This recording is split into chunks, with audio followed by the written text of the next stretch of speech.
Salve, salve, galera!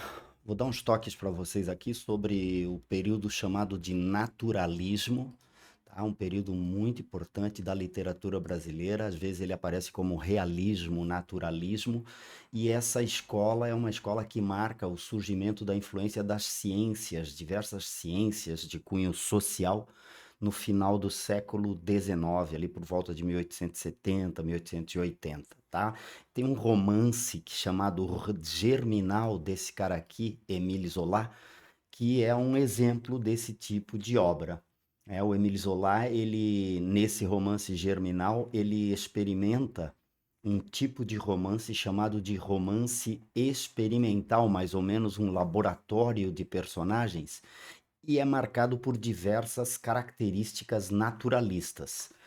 O primeiro aspecto importante é que Germinal aborda uma coletividade, é sobre a história de uma mina, de uma revolta trabalhista em uma mina de carvão na Bélgica, se não me engano, e é uma revolta muito violenta, muito sangrenta, e lá naquele ambiente insalubre das minas, o Émile Zola teve para fazer o seu romance. Ele foi lá, ele participou da comunidade, trabalhou nas minas durante 2 meses, e ele ali percebe toda a influência do meio sobre as personagens, e é isso que ele vai reutilizar no romance que ele escreve. Esse romance também, frequentemente, ele é caracterizado como um romance de tese. É mais ou menos como a dissertação de vocês que sempre defende um ponto de vista. No caso, o Zola defende o ponto de vista de que essas relações sociais aí, influência do Marx, né, que através das suas obras comenta a formação de classes sociais. Ele comenta que essa relação entre as classes sociais, ela acaba brutalizando esse grupo de trabalhadores. Então, para nós é importante a gente perceber que nesse contexto a obra do Zola ela é marcada por essa inauguração do movimento naturalista lá na França, lá na Europa. E também, por último, vale destacar que é um livro que tem um caráter jornalístico muito forte. Os romancistas naturalistas, eles procuravam vivenciar aquelas experiências que eles iriam narrar, né? Além do que é uma obra muito próxima do seu tempo, então é uma obra que aborda o presente. Lembra o romantismo que voltava no passado, construía aqueles heróis todos lá? O naturalismo ele vai fazer questão de falar do seu tempo e vai mostrar, entre outras coisas, que não há heróis, né? Há homens e muitas vezes esses homens são pressionados por vários aspectos que são aspectos como o meio, momento e outros fatores. Bom, se a gente tivesse de estabelecer uma diferença entre realismo e naturalismo, eu coloquei aqui uma série de diferenças. No realismo, o personagem ele tem arbítrio, ele tem escolha, né? O autor do realismo, ele faz uma análise psicológica, ele mostra que o ser humano escolhe de uma maneira racional agir dessa ou daquela forma. No naturalismo, os personagens são determinados, eles não têm escolhas. Eles agem, eles agem influenciados por fatores externos, né? Raça, momento histórico, meio social no qual eles vivem, né? Por conta disso, a gente salienta que aqui no movimento naturalista, o personagem ele age feito um animal que segue estritamente os seus instintos.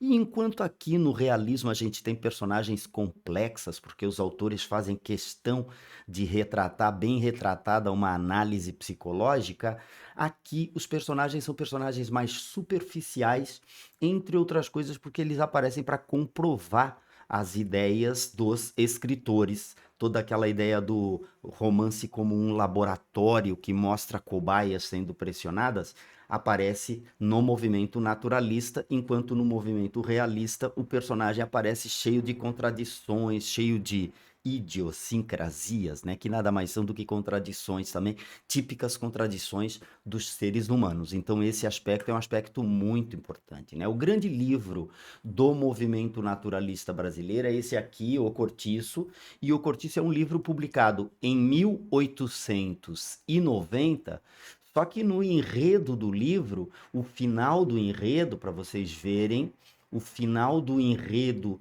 de O Cortiço, ele ocorre em 1888, né? Então é interessante a gente perceber que, em vez de voltar para o passado, idealizar heróis e heroínas, o autor naturalista ele pega momentos, episódios históricos que são próximos da realidade que ele escreve. No caso do Aloysio Azevedo, ele comenta ali a libertação dos escravos em 1888, tá? De O Cortiço, a gente podia salientar ou a gente podia usar diversas características para associar com esse naturalismo aí. O primeiro é a ruptura com os padrões românticos, então é uma reação ao sentimentalismo romântico. Não tem mais herói, não tem mais idealização de heroína, não tem mais o casamento como o final feliz. Um outro detalhe igualmente importante é que a gente tem de lembrar que naquela época, sob influência do Charles Darwin e outros grandes pesquisadores, outros grandes cientistas, a gente tem um cientificismo biológico. O homem ele é classificado como um animal e esse homem classificado como um animal, ele vai agir como um animal nas determinadas situações em que ele se encontrar sob pressão. E isso muito frequentemente vai levar esses autores a uma zoomorfização, zoológico, animal, morfização forma. Então, ele faz diversas comparações entre as comunidades dos homens e cães, vermes e outros animais assim para nós pouco nobres, tá certo? O determinismo é um outro caráter muito importante do movimento realista, porque ali aparece que o homem ele não tem escolha, ele é influenciado por fatores que são fatores externos a si mesmo. Tá? A raça, o momento histórico, o meio em que o homem vive. E essa teoria foi uma teoria desenvolvida por um estudioso chamado Hippolyte Taine, também francês, né, que defendia a tese de que o homem não tinha livre-arbítrio, mas era influenciado por diversos fatores que eram fatores externos a ele. E é daí que nasce, gente, aquele monte de tese dizendo que o oriental é inferior, que o negro é inferior e assim por diante, tá? Então isso faz com que o personagem ele perca a sua individualidade. Né, uma supremacia do grupal. Em O Cortiço a gente vai ver que é a análise de uma coletividade humana. Lá em Germinal, a gente vai ver que é uma análise do grupo de mineiros, de uma coletividade humana também. Né? O Cortiço é, portanto, o clássico do movimento naturalista, o livro que lança o romance de espaço na literatura brasileira, romance no qual o espaço, o meio em que se desenvolve a história é infinitamente mais importante do que outros elementos da narrativa, e a gente vai ver que esses personagens eles são influenciados pelo meio, o que o que coloca o Curtiço como um personagem também, eu diria mais, o personagem principal da narrativa, porque é o Curtiço que vai fazer pressão sobre as personagens para que elas atuem dessa ou daquela forma, né? A análise é uma análise que recai nos instintos, muito mais nos instintos das personagens do que sobre as ações racionais das personagens, né? E aí é importante a gente perceber que nessa análise dos instintos, a sexualidade ela tem um papel que aflora, vem para o primeiro plano. Então são romances com enredos muito sexualizados, muito marcados pela sexualidade. E muito frequentemente os personagens aparecem obcecados, maníacos, sabe? É aquele cara que tem mania do dinheiro, é aquele cara que tem mania do poder, é aquele outro doente mental que tem mania por infligir sofrimento às outras pessoas. Esse caráter aí permite que a gente fale que os personagens do naturalismo eles apresentam diversos comportamentos que a gente chamaria de comportamentos patológicos, tá? Seriam meio maníacos, seriam, né, pessoas assim marcadas por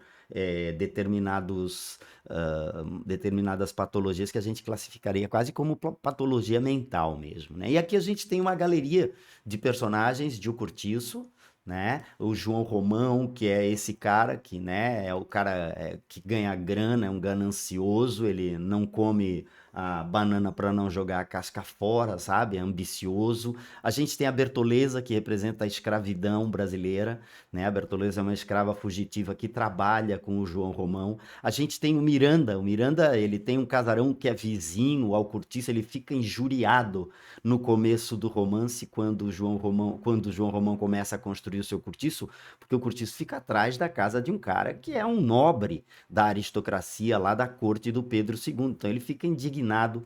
Nós temos um personagem que é um personagem que vem de Portugal e é influenciado pelo meio em que vive, vira malandrão, né? O Jerônimo, tá? Que é transtornado pela Rita Baiana, que é a mulata brasileira que acaba conquistando, cativando sexualmente o Jerônimo. Ele praticamente se torna um escravo sexual da Rita Baiana. A gente tem a Pombinha, que era uma menininha, uma mocinha, tá? Que representa a pureza, mas que no fim do romance acaba tendo um fim trágico, entre outras coisas, porque se torna uma prostituta. Ah, mas por quê? Porque ela mora num lugar que é um lugar totalmente corrompido, ela não tem como manter a sua pureza, tá? Então essa daqui é uma outra imagem de um cortiço no final do século XIX, né, começo do século XX, é um antepassado das favelas, notem, não é nos morros, né, o lugar é um lugar que fica no centro do Rio de Janeiro, e depois esse pessoal aí acaba sendo expulso para os morros e começa o surgimento das favelas,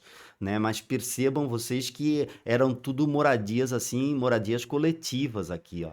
Né? Nesse tipo de romance naturalista, vale destacar que o trabalho do narrador é o trabalho de um cientista. Ele narra em terceira pessoa a maior parte das vezes, para ele se distanciar dessa narrativa que ele está fazendo. É óbvio, a busca dele é uma busca pela realidade científica. Né? O próprio romance O Cortiço é escrito para comprovação de ideias científicas. Lembra a ideia do romance de tese, o romance que defende uma tese acerca de alguma coisa, né? E o Cortiço é o meio corrompido que corrompe as personagens. Então a gente chega nessa atuação do meio sobre a personagem, a atuação do Cortiço sobre as personagens, né? É o primeiro romance de espaço porque, entre outras coisas, o Cortiço é o primeiro, é o grande protagonista dessa história. Agora, o primeiro momento naturalista na literatura brasileira, gente, ele foi em 1881, com a publicação desse livro aqui chamado O Mulato. Em O Mulato, o Aloysio Azevedo coloca de protagonista um mulato que vem da Europa, volta para São Luís no Maranhão, e lá no Maranhão ele sofre uma discriminação, preconceito racial violento, acaba se envolvendo com uma branca, enfim. A história é uma história que gira em torno do preconceito racial e gira em torno da ideia de que esse negro aqui, ele é um inferior, esse mulato, ele é inferior justamente por conta dessa miscigenação, né, de raça do negro e do branco, tá? Então, no caso do Cortiço, a gente tem uma galeria importante de personagens, né? 1890, em O Mulato, a gente ainda tem um romance centrado no personagem, centrado na figura do Raimundo. Já no romance O Cortiço, a gente tem muitas personagens. Tá? E esse é um detalhe que vocês não podem perder de vista. Por que isso, pessoal? Porque O Cortiço é um romance elaborado sobre uma coletividade, é um romance de uma coletividade. Então a gente tem um exemplo ali na figura do João Romão. O João Romão era um cara que veio pobre de Portugal e se fez aqui no Brasil. No final do romance, ele é um dos homens mais ricos do Rio de Janeiro.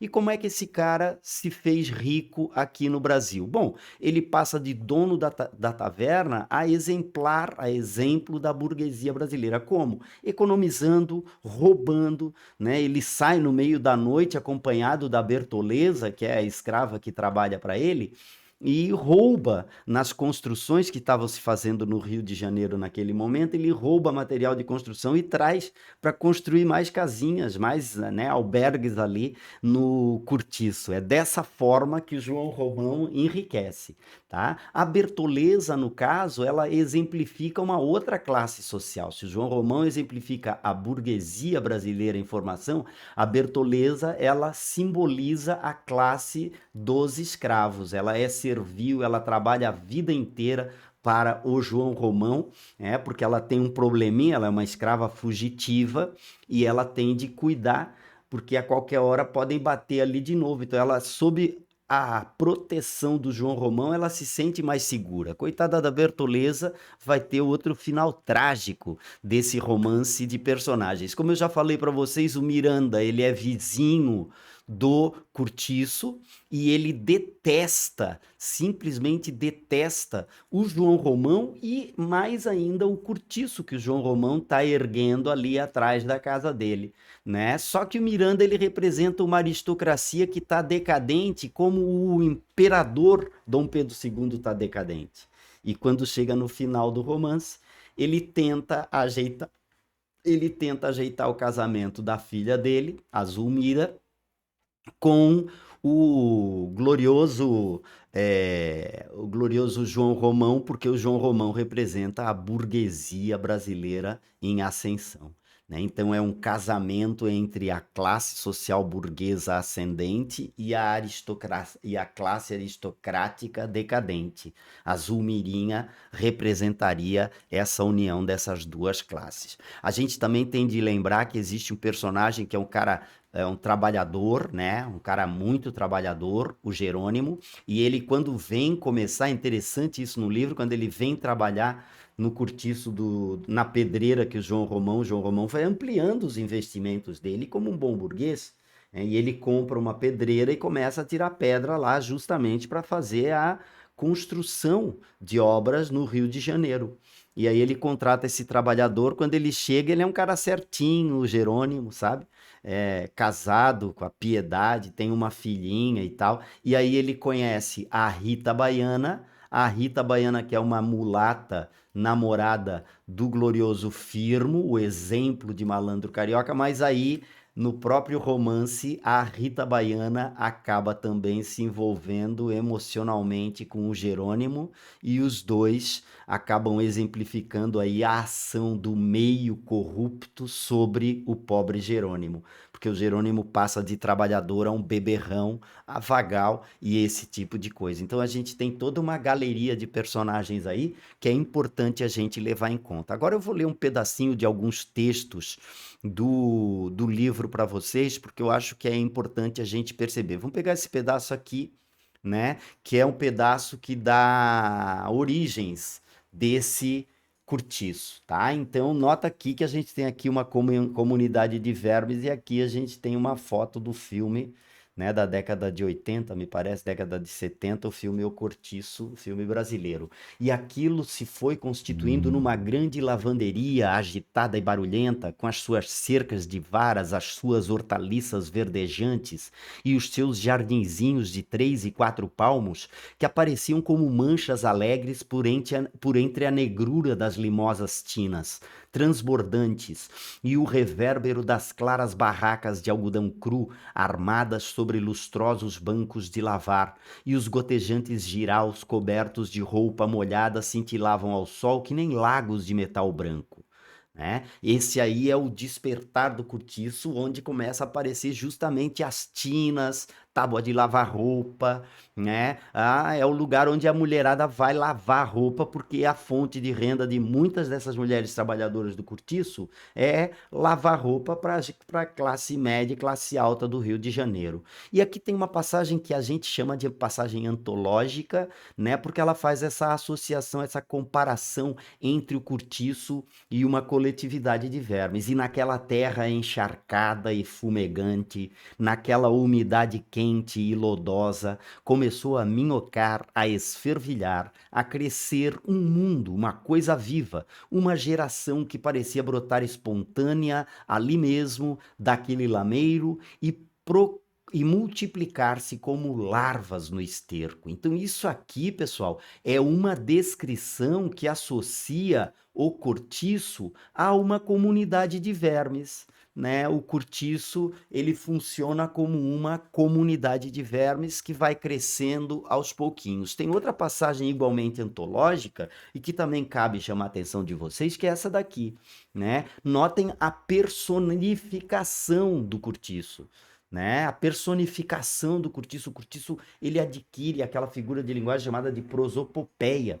Ele adquire a característica de uma personagem normal, né? Eram 5 horas da manhã e o Curtiço acordava, abrindo não os olhos, mas a sua infinidade de portas e janelas alinhadas. Daí a pouco, em volta das bicas, né, era um zum-zum crescente, uma aglomeração tumultuosa de machos e fêmeas. Olha só como ele faz para se referir aos personagens. São machos e fêmeas, quer dizer, uma linguagem muito mais científica, uma linguagem biológica. Uns após outros lavavam a cara incomodamente debaixo do fio de água que escorria da altura de uns 5 palmos. Então o Curtiço, ele ganha vida nessa narrativa que é a narrativa do glorioso Aloysio de Azevedo. Aqui tem uma outra passagem igualmente importante e vocês vão ver que o próprio Aloysio de Azevedo destaca isso ao longo do livro,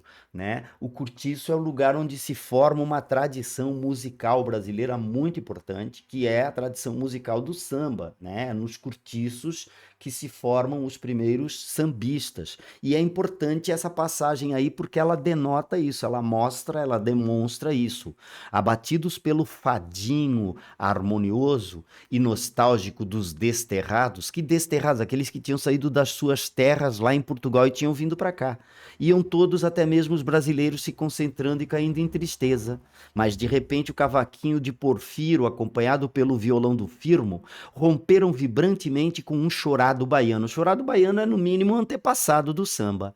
Né? Então, olha só, é o fadinho dando espaço para o chorado baiano. Nada mais que os primeiros acordes de música crioula para que o sangue de toda aquela gente despertasse logo, como se alguém lhe fustigasse o corpo com urtigas bravas. E seguiram-se outras notas e outras cada vez mais ardentes e mais delirantes. Já não eram 2 instrumentos que soavam, eram lúbricos gemidos, gemidos sensuais, suspiros soltos e em torrente, a correrem serpenteando como cobras numa floresta incendiada. Olha só, ele faz uma analogia, ele faz uma comparação entre a dança das personagens e cobras que estivessem corcoveando, estivessem serpenteando em uma floresta incendiada. Eram ais convulsos, chorados em frenesi de amor, música feita de beijos e soluços gostosos, carícia de fera, carícia de doer, fazendo estalar de gozo. Então, ao mesmo tempo que a gente tem aqui o surgimento do samba, né, a gente tem no contexto do Curtiço a formação de um traço cultural distintivo do brasileiro, que é o samba passando por cima, o samba superando a influência europeia do fadinho, tá? Por último, mas não importante, não menos importante, vou dar um exemplo para vocês dessa zoomorfização, que também pode aparecer numa prova como animalização aqui, ó, né? Que é uma figura de linguagem que ela descreve, ela assinala que o personagem ele acaba se tornando, agindo, atuando como um animal, levado pelos instintos. E Jerônimo via e escutava, sentindo ir-se-lhe toda a alma pelos olhos enamorados. Naquela mulata estava o grande mistério, a síntese das impressões que ele recebeu chegando aqui. Ela era a luz ardente do meio-dia, ela era o calor vermelho das cestas da fazenda, era o aroma quente dos trevos e das baunilhas que o atordoava nas matas brasileiras. Era a palma virginal e esquiva que se não torce a nenhuma outra planta. Era o veneno e era o açúcar gostoso, era o saputi mais doce que o mel e era a castanha do caju que abre feridas com o seu azeite de fogo. Ela era a cobra verde e traiçoeira, a lagarta viscosa, a muriçoca doida, que esvoaçava havia muito tempo em torno do corpo dele, assanhando-lhe os desejos, acordando-lhe as fibras embambecidas pela saudade da terra, picando-lhe as artérias, para lhe cuspir dentro do sangue uma centelha daquele amor setentrional, uma nota daquela música feita de gemidos de prazer, uma larva daquela nuvem nuvem de cantáridas que zumbiam em torno da Rita Baiana e espalhavam-se pelo ar numa fosforescência afrodisíaca. Então, vocês notem que ele faz uma grande comparação que começa aqui, ó, é uma metáfora, na verdade, ela era a luz, a Rita Baiana era a luz ardente, era o calor, era o aroma, era a palmeira, era o veneno, era o sapoti, era a cobra, era a lagarta, era a muriçoca. São diversas metáforas que a gente associa com essa figura de linguagem aqui chamada de zoomorfização. Tá? Então essa daí é uma síntese do romance chamado O Cortiço, de 1890, o maior, sem dúvida nenhuma, o maior romance naturalista brasileiro de todos os tempos, que aborda uma coletividade. Se a gente quisesse viajar um pouquinho mais, podia associar também o romance chamado de Cidade de Deus, né, de um romance neonaturalista, porque ele mostra a formação de um grande conglomerado, de uma grande coletividade na favela brasileira, uma espécie de atualização, tá certo? Uma espécie de atualização do cortiço, para vocês verem como esse país está evoluindo, tá? Um bom trabalho para vocês aí, e o professor Deschamps fica por aqui. Até mais, gente!